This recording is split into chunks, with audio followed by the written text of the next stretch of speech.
بسم اللہ الرحمن الرحیم۔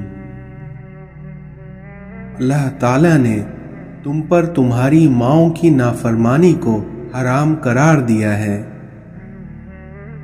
رسول اللہ صلی اللہ علیہ وسلم نے ارشاد فرمایا، اس دنیا میں جس کو اپنے مسلمان بھائی کا درد نہ ہو وہ میری امت میں سے نہیں ہے۔ اللہ تعالیٰ میدان حشر میں فرمائے گا کہ ہر اس شخص کو دوزخ سے نکال دو جس نے مجھے ایک دن بھی یاد کیا ہو یا مجھ سے کسی مقام پر ڈرا ہو۔ رسول اللہ صلی اللہ علیہ وسلم نے ارشاد فرمایا، دنیا مومن کے لیے قید خانہ ہے اور کافر کے لیے جنت۔ اس دنیا میں انسان کو بخار جہنم کی بھاپ کے اثر سے ہوتا ہے، اس لیے اسے پانی سے ٹھنڈا کیا کرو۔ جنت میں نہ تو کوئی مکار آدمی داخل ہوگا، نہ ہی بخیل اور نہ ہی لوگوں پر احسان جتانے والا۔ اس دنیا میں کامل مومن وہ ہے جو خوش اخلاق ہو اور اپنے گھر والوں سے نرمی کا سلوک کرنے والا ہو۔ جو کام تم لوگوں کے سامنے کرنے کو ناپسند کرتے ہو وہ تنہائی میں بھی نہ کیا کرو۔ تم جب تک صحیح معنوں میں مومن نہیں ہو سکتے جب تک تم آپس میں ایک دوسرے سے سچی محبت نہ کرو۔ غصہ ایسی چیز ہے جو آنکھوں کو بند کر دیتا ہے اور منہ کو کھول دیتا ہے۔ رسول اللہ صلی اللہ علیہ وسلم نے ارشاد فرمایا کہ میں نے جنت میں کثرت سے ان لوگوں کو دیکھا جو دنیا میں فقیر تھے۔